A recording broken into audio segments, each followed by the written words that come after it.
Hallelujah. सभी को जय मसीह की। मैं अमरीक जॉय आज एक बार फिर प्रभु पिता का धन्यवाद करता हूँ कि प्रभु पिता ने समय दिया कि परमेश्वर के वचन आपके साथ बांट सकूँ। और आप अगर मेरे चैनल पर नए हो, अभी तक आपने चैनल को सब्सक्राइब नहीं किया, तो आप जल्दी से जल्दी चैनल को सब्सक्राइब कर लें। साथ में जो बेल आइकॉन है उसको टच कर लें, ताकि आने वाले वीडियो का नोटिफिकेशन, उसकी जानकारी आपको तुरंत मिलने पाए। तो आज मैं जो बात करने वाला हूँ, इस बात को ध्यान से सुनना और इस बात को समझना। आप लोगों ने सुना होगा कि दाल में कुछ काला है। जी हाँ, दाल में कुछ काला है। तो ये बात आपने बहुत बार सुनी होगी। कहीं पर भी अगर किसी के प्रति शक होता है या किसी के प्रति कोई संदेह होता है, तो वो बोलता है कि ज़रूर कुछ दाल में काला है। तो ऐसा लोग बोलते हैं, लेकिन इसके बारे में समझते नहीं है। कैसे? अभी मैं जो बात करने वाला हूँ, इस बात को ध्यान से सुनना। यहूदा इस्करियोती जो प्रभु यीशु मसीह के बहुत ही बढ़िया चेले थे। तो देखो, यहूदा इस्करियोती वो प्रभु यीशु मसीह को पकड़वाने वाले थे, लेकिन प्रभु यीशु को पकड़वाने से पहले उसने जाकर प्रभु यीशु मसीह के लिए उसने एक सौदा तय कर दिया। मतलब उसने सौदा तय कर दिया और उसने उन लोगों को बोला कि देखो, प्रभु यीशु को मैं तुम्हारे हवाले कर दूंगा और तुम लोग मुझे कुछ पैसे देना। तो ऐसा हुआ कि उन लोगों ने उसको पैसे देने के लिए उनके साथ वादा कर दिया। लेकिन उसने एक बात बोली कि मैं जिस इंसान को जाकर चूमूंगा तो समझ लेना वही प्रभु यीशु है। अभी प्रभु यीशु ने तो बता दिया था कि प्रभु यीशु किस जगह पर किस वक्त होंगे, और ये बात प्रभु यीशु के चेले जानते थे।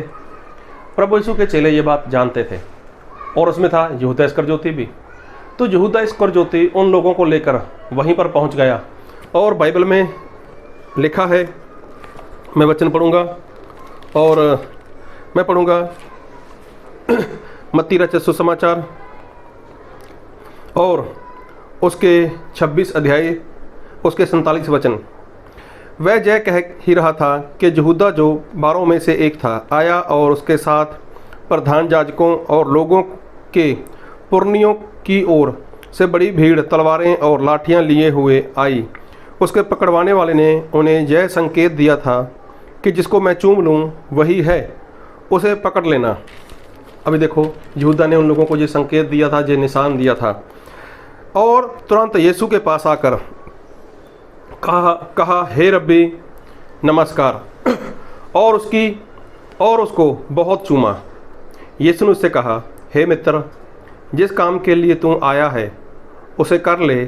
तब उन्होंने पास आकर यीशु पर हाथ डाले और उसे पकड़ लिया। अभी देखो, यहूदा इस्करियोती ने तो जो बात बोली थी उन लोगों को, वो तो वही काम कर रहा था। उसने आके प्रभु यीशु को चूमा, और लिखा है प्रभु यीशु को कहा हे रब्बी नमस्कार, और उसको बहुत चूमा। देखो, प्रभु यीशु को बहुत चूमा। तो मुझे नहीं लगता कि जितना प्रभु यीशु को उसने अब की बार चूमा है, यहूदा इस्करियोती ने प्रभु यीशु को जितना अब की बार चूमा है, उसके पहले कभी चूमा हो, तो वो ज़्यादा प्यार दिखा रहा है प्रभु यीशु मसीह के ऊपर। प्रभु यीशु मसीह को लिखा बहुत चूमा। तो ये उसका प्रेम नहीं था उसके लिए, ये तो उन लोगों के लिए संकेत था, उनके लिए निशान था कि बस यही प्रभु यीशु है जिसके लिए मैंने आप लोगों से पैसे की डिमांड की, जिसके लिए आप लोगों ने मुझे पैसा दिया और आप इसी को पकड़ना चाहते हो। तो लिखा है कि उसने बहुत चूमा। तो मुझे नहीं लगता उसके पहले उसने प्रभु यीशु को कभी इतना चूमा हो। अगर आपको लगे तो जब आप स्वर्ग में जाओ और यहूदा इस्करियोती आपको स्वर्ग में मिले, तो आप उससे पूछना, क्या ऐसा ही था? जिस वक्त आपने प्रभु यीशु का सौदा किया था, उसको आपने चूमा था, तो जिस तरह आपने उस वक्त प्रभु यीशु को चूमा था, क्या उसके पहले कभी चूमा? तो मुझे लगता है कि यहूदा इस्करियोती स्वर्ग में आपको यही बोलने वाले हैं कि नहीं, मैंने कभी उसको इतना चूमा ही नहीं। लेकिन देखो यहाँ पर क्या था, दाल में कुछ काला था। यहाँ पर दाल में कुछ काला था, लेकिन प्रभु यीशु ने उसको कुछ बोला नहीं, उसको डांटा नहीं। लेकिन क्या लिखा है उसके 50 में, यीशु ने उससे कहा, हे मित्र। देखो, प्रभु यीशु ने उसको बोला, हे मित्र, हे मित्र, जिस काम के लिए तू आया है उसे कर ले। देखो, जिस काम के लिए तू आया है उसे कर ले। कहने का मतलब कि यहाँ पर यहूदा इस्करियोती प्रभु यीशु को बहुत प्यार दिखा रहा है, लेकिन वहाँ पर क्या था, दाल में कुछ काला था।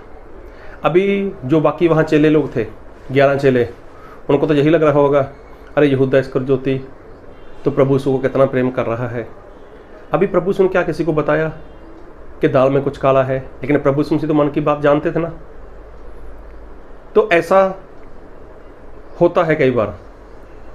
कैसे? जब इजराइल प्रजा का राजा दाऊद बन चुका था। अभी दाऊद राजा वो इजराइल के दूसरे राजा थे।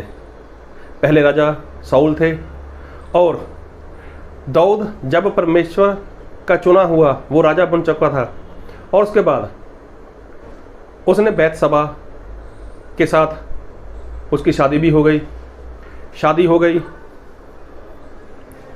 कहने का मतलब उसको बेटा भी होने वाला था, बेटा भी होने वाला था। अभी हुआ ऐसा कि उसको बेटा भी हो गया, बेटा भी हो गया। लेकिन बाइबल में एक वचन पढ़ूंगा आपके लिए, और मैं पढ़ूंगा 2 शमूएल उसके 12 अध्याय। अगर आप इसको पूरा वचन पढ़ोगे ना तो पता चल जाएगा। लेकिन वहाँ पर क्या हुआ कि दाऊद है जो, उसने जो बैतशबा थी उसके पति को उसने मरवा डाला था, और उसको अपनी पत्नी उसने बनाकर अपने घर में रख लिया था। अभी उसको बच्चा होने वाला था। जब बच्चा होने वाला था तब ऐसा हुआ कि जो परमेश्वर है उसने अपने दास, अपने भविष्यवक्ता को उसके पास भेजा, जाकर उसको बता कि उसने ये काम किया, उसने मर्डर करवा दिया है, उसने गलत कर दिया, उसने पाप किया है। अब जो दाऊद है, दाऊद को तो इस बात का कानो कान खबर नहीं है कि मैंने कुछ गलत किया है, मैंने कुछ पाप किया है, मुझसे कुछ गलत हुआ है। नहीं, अभी बहुत अच्छे से जीवन जी रहा है। उसकी पत्नी बैतशबा उसके साथ है, उसके पेट में बच्चा है, सब कुछ यही है। तो वहाँ पर क्या हुआ, अगर 2 शमूएल उसका 12 अध्याय आप पढ़ो, तो मैं अगर पूरा पढ़ूंगा तो वीडियो काफ़ी लंबा चला जाएगा, लेकिन आप उसको ध्यान से पढ़ना। लेकिन जब परमेश्वर का जन वहाँ पर पहुँचा तो उसने एक स्टोरी बताई उसको। तो स्टोरी सुनकर दाऊद को बहुत गुस्सा आ गया, और उसने बोला वो इंसान, उसको मार डालना चाहिए, वो तो मरने के योग्य है। फिर लिखा है बाइबल में, तो बाइबल में ऐसा लिखा है, तो परमेश्वर के जन ने उससे जो बात की, और मैं वचन पढ़ूंगा आपके लिए 2 शमूएल उसका 12 अध्याय उसके 8 वचन। फिर मैंने तेरे स्वामी का भवन तुझे दिया, और तेरे स्वामी की पत्नियां तेरे भोग के लिए दी, और मैंने इज़राइल और यहूदा का घराना तुझे दिया था, और यदि यह थोड़ा था तो मैं तुझे और भी बहुत कुछ देने वाला था। अभी देखो, उसने सीधी बात बता दी कि देख, वो इंसान कोई और नहीं है, दाऊद राजा, वो इंसान तू है जिसने पाप किया, जिसने गलती की। अगर तुझे कुछ ज़रूरत थी तो प्रभु यीशु को, परमेश्वर को बोलता, तो परमेश्वर तुझे और कुछ देने वाला था।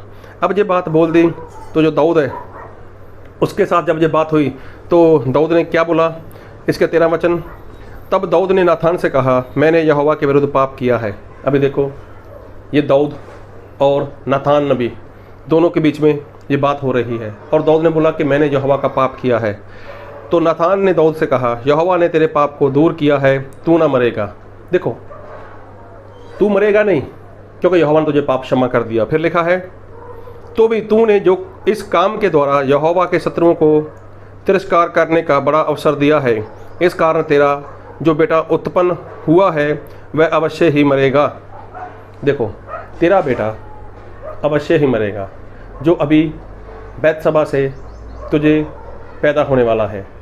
अभी देखो, ये अगर बात पता चले तो दाऊद तो लोगों की नज़रों में परमेश्वर का बहुत बढ़िया दास था। दाऊद राजा ऐसा था कि कभी की वो लड़ाई हारा ही नहीं है। दाऊद तो ऐसा था कि वो परमेश्वर को मानता था। ये सारे लोग जानते थे। लेकिन दाऊद के घर में उसका बेटा मर गया, उसका बेटा मर गया। अभी लोग हो सकता है वहाँ पर बातें करते हो, अरे दाऊद तो बहुत बढ़िया था, अरे दाऊद तो बहुत बढ़िया राजा है, अरे बहुत बढ़िया परमेश्वर का आज्ञाकार है। लेकिन लोगों को क्या पता कि यहाँ पर दाल में कुछ काला है। अभी ये बात मुझे नहीं पक्का पता और ना ही मैं ऐसा कुछ बोल सकता हूँ कि लोग वहाँ पर जान चुके थे, लेकिन ये बात हुई दाऊद और जो नाथान था उसके बीच में। दाऊद और नाथान के बीच में हुई। नाथान ने बताया तूने पाप किया है, दाऊद ने मान लिया। तो नाथान ने बोला कोई बात नहीं, परमेश्वर ने तेरा पाप क्षमा कर दिया, लेकिन ये बेटा नहीं बचेगा जो तुझे उत्पन्न होने वाला है। और ऐसा हुआ भी। दाऊद ने परमेश्वर के आगे प्रार्थना की, परमेश्वर के आगे उपवास किया, लेकिन वो बेटा नहीं बचा। वो बेटा बचा नहीं, वो मर गया। अभी देखो, उसने प्रार्थना भी की, उपवास भी किए। दाऊद राजा दुखी हुआ, लेकिन बेटा नहीं बचा। तो लोग तो बोल सकते थे ना, अरे इतनी प्रार्थना भी की, इतने उपवास किए, क्योंकि नौकर लोग सभी जानते थे। नौकर लोग सब कुछ जानते थे कि जो दाऊद है उसने 7वें दिन तक कुछ नहीं खाया, कुछ नहीं पिया, बैठा रहा भूखा प्यासा, परमेश्वर के आगे बैठा रहा अपने बच्चे की चंगाई के लिए, उसके छुटकारे के लिए। लेकिन नौकर लोग सब कुछ जानते थे। तो क्या नौकर लोगों ने आपस में बातें नहीं की होंगी, अरे दाऊद ने इतनी प्रार्थना की, दाऊद ने इतने उपवास किए, लेकिन बेटा नहीं बचा। लेकिन लोगों को क्या पता था कि यहाँ पर दाल में कुछ काला है। आज भी अगर किसी के जीवन में कुछ परेशानी आती है, अगर किसी के इंसान में कुछ मुश्किल आती है, ये बात परमेश्वर और उस इंसान के बीच की होती है। परमेश्वर के बीच और वो उस इंसान के बीच में ये बात होती है। और हो सकता है कि इंसान वो लोगों की नज़रों में अच्छा हो, लोगों के नज़रों में बहुत बढ़िया हो, लेकिन कहीं ना कहीं दाल में कुछ काला हो सकता है। दाल में कुछ काला हो सकता है। और अगर बात करें बाइबल में, प्रभु यीशु ने जब वो धरती पर थे तो बहुत से लोगों को प्रभु यीशु ने चंगाई दी, बहुत से लोगों को प्रभु यीशु मसीह ने छुटकारा दिया। और छुटकारा देने का कारण था पाप की क्षमा। मतलब जब कोई इंसान के ऊपर ऐसी मुश्किल आती है, जब कोई ऐसे इंसान के ऊपर परेशानी आती है, तो उसका कारण होता है पाप। तो जिस इंसान को प्रभु यीशु मसीह चंगा करते थे उसके बारे में बोलते थे, जा तेरे पाप क्षमा हुए। एक ऐसा इंसान था, अगर आप मरकस 2 अध्याय में पढ़ो, तो जिसको उसके साथी लोगों ने दीवार को तोड़कर उसको प्रभु यीशु के आगे रख दिया था, जिसको लकवा था। तो प्रभु यीशु ने क्या बोला, तेरे पाप माफ़ हुए, तेरे पाप माफ़ हुए। तो देखो, प्रभु यीशु ऐसा बोल देते थे, तेरे पाप माफ़ हुए, उठ अपनी खाट उठा और चल। तो वो इंसान उठकर तुरंत चल पड़ा। मतलब कि प्रभु यीशु क्या करते हैं, पहले पाप की क्षमा देते हैं। कई बार इंसान को लगता है इसके जीवन में चंगाई नहीं हो रही, ऐसा हो रहा है, वैसा हो रहा है। अरे ये प्रभु यीशु की और उस इंसान के बीच की बात है। तो हो सकता है उस इंसान ने कोई ना कोई कहीं ना कहीं प्रभु यीशु मसीह की आज्ञाकारी की हो, कहीं ना कहीं कुछ ना कुछ गलत किया हो। और हो सकता है कि ये बात प्रभु यीशु की और उस इंसान के बीच की हो, और आप और मैं, हम लोग जैसा सोचते हैं, जैसा मानते हैं, वैसी बात ना हो। लेकिन हो सकता है वहाँ पर दाल में कुछ काला हो। दाऊद तो परमेश्वर के बहुत बढ़िया दास थे, सेवक थे, अच्छे थे, लेकिन क्या था, वहाँ पर दाल में कुछ काला था। और देखो, दाऊद का बेटा मर गया, उसके बाद उसका जो बेटा था अबशालोम, उसका बेटा उसका शत्रु बन गया, उसका दुश्मन बन गया। क्यों? क्योंकि दाऊद की इस गलती की वजह से, दाऊद के इस पाप की वजह से लिखा है, परमेश्वर के नाम की निंदा हुई। शैतान ने जाकर ताना मारा होगा परमेश्वर को, देख यही तेरा दास था, यही तेरा सेवक है, उसने ऐसी हरकत की, उसने ऐसा काम किया, उसने किसी का मर्डर करवा दिया। तो ये क्या हुआ, प्रभु यीशु के नाम का तिरस्कार हुआ। अभी एक परमेश्वर का बहुत बढ़िया दास था जिसका नाम था सिमसोन। न्यायों अगर पढ़ोगे, न्यायाधीश, तो पता चल जाएगा वहाँ पर कितना बड़ा योद्धा था। अरे एक साथ गधे के जबड़े से एक हजार लोगों को मारने वाला। फिलिस्ती लोग उसके नाम से डरते थे, कांपते थे। लेकिन देखो, उसने कितनी सारी परमेश्वर के वचन की अनाज्ञाकारी कर दी, कितनी सारी। लेकिन वहाँ पर भी कुछ दाल में काला था, दाल में काला था, जिसकी वजह से जो इतना बड़ा परमेश्वर का दास था, इज़राइल प्रजा का न्याय करने वाला था, अरे 20-20 साल तक उसने इज़राइल प्रजा का न्याय किया। लेकिन देखो उसकी हालत कैसी हो गई, उसको आत्महत्या करनी पड़ी। क्यों? क्योंकि दाल में कुछ काला था। अगर आज आपके जीवन में कोई परेशानी है, अगर आपके जीवन में कर्ज है, अगर आपके जीवन में कोई मुश्किल है, आपके जीवन में वो शांति नहीं है, आपके जीवन में वो आनंद नहीं है, और आपके जीवन में वो परमेश्वर की आशीष नहीं है, तो कुछ मत करो, लेकिन खुद बैठ जाओ और देखो दाल में कुछ काला है। कहीं पर दाल में कुछ काला तो नहीं। अगर कहीं पर आपको दाल में कुछ काला दिखाई देता है, मतलब आप परमेश्वर की आज्ञाकारी करते थे या करते हो, लेकिन कहीं पर कुछ गड़बड़ी हो गई, कुछ अनाज्ञाकारी की, कुछ पाप हो गया, और पाप की वजह के साथ आपके साथ ऐसा हुआ कि आपके जीवन में कुछ मुश्किल आ गई। आप अच्छे से कमाई करने वाले थे, लेकिन एकदम से आपका जो कारोबार है वो बंद हो चुका है। आज आपके परिवार का गुजारा अच्छे से नहीं हो पा रहा। आज आपको पैसा लेने के लिए लोन लेना पड़ता है, या कहीं से मांगना पड़ता है, या इधर उधर कुछ करना पड़ता है, तो समझो दाल में कुछ काला है। और भी अगर कुछ ऐसा है तो कुछ मत करो, अरे देखो कहीं दाल में कुछ काला तो नहीं। अगर पता चलता है कि आपने ये गलती तब की थी, ऐसा हुआ था, वैसा हुआ था, तो कुछ मत करो, परमेश्वर के पास चले जाओ, अधीन हो जाओ, प्रार्थना करो, और जो दाल में काला है उसको निकाल कर बाहर कर दो, उसको निकाल कर बाहर कर दो। तो क्या हो जाएगा? दाल साफ हो जाएगी और आपका रिश्ता परमेश्वर के साथ अच्छा हो जाएगा। तो जब दाऊद को पता चला कि मैंने ये पाप किया, मैंने ये गलती की, मैंने तो किसी स्त्री के साथ ऐसा संबंध बनाया है, तो दाऊद ने क्या किया? तुरंत वो परमेश्वर के पास गया, परमेश्वर के दास के साथ बैठकर बात की कि हाँ मैंने पाप किया है। तो परमेश्वर ने क्या किया? उसका पाप उसको क्षमा कर दिया। तो क्या उसके बाद दाऊद ने कभी किसी के साथ